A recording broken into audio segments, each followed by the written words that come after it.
Moadim les Simcha, Hagim Uzmanim les Sasser. Bienvenue dans notre souka.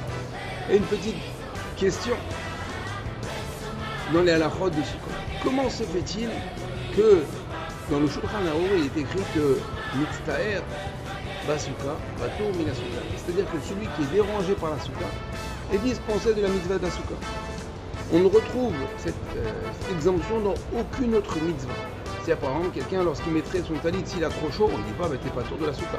Quelqu'un qui mangerait de la matzah dit non j'aime pas, c'est trop croustillant ou c'est pas digeste, on ne dit pas t'es pas tour de la matzah. Et ainsi de suite pour toutes les mitzvahs. Pourquoi spécifiquement pour la souka on est dispensé de cette mitzvah?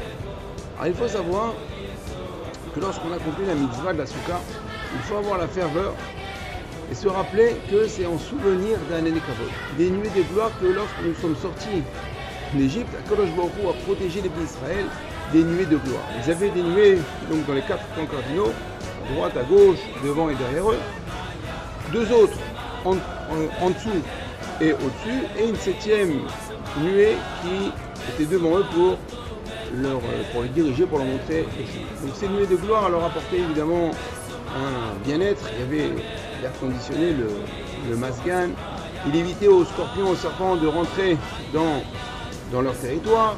Il évitait que les flèches et toute attaque ennemie rentraient aussi sur eux. Bref, ces nuées de gloire étaient des nuées protectrices.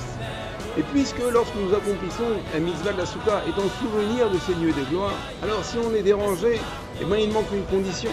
On n'est pas entièrement, on ne peut pas se rappeler complètement des nuées de gloire qui étaient protectrices et qui apportaient un bien-être au Israël. Donc c'est pour cela que lorsque quelqu'un qui serait dérangé par la souka, s'il fait trop chaud ou il fait trop froid, il serait dispensé de la souka. Alors en tout cas, évidemment, il faut se préparer à la mitzvah de la souka. Il faut avoir dans sa souka des ventilateurs, la climatisation pour celui qui habite dans un pays où il fait chaud, des radiateurs là où il fait froid, se mettre en condition pour accomplir la mitzvah au mieux et pas se dire bon voilà il fait trop chaud, je sors de la souka, il fait trop froid, je rentre chez moi. Non, il faut se mettre en condition pour pouvoir accomplir cette mitzvah magnifique que Kadosh Baruch Hu nous a offert.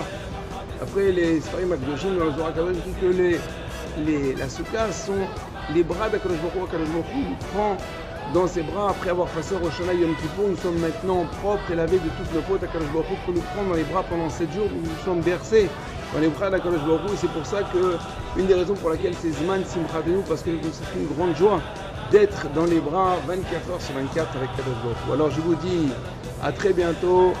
Chag Sameach et Kol Tov.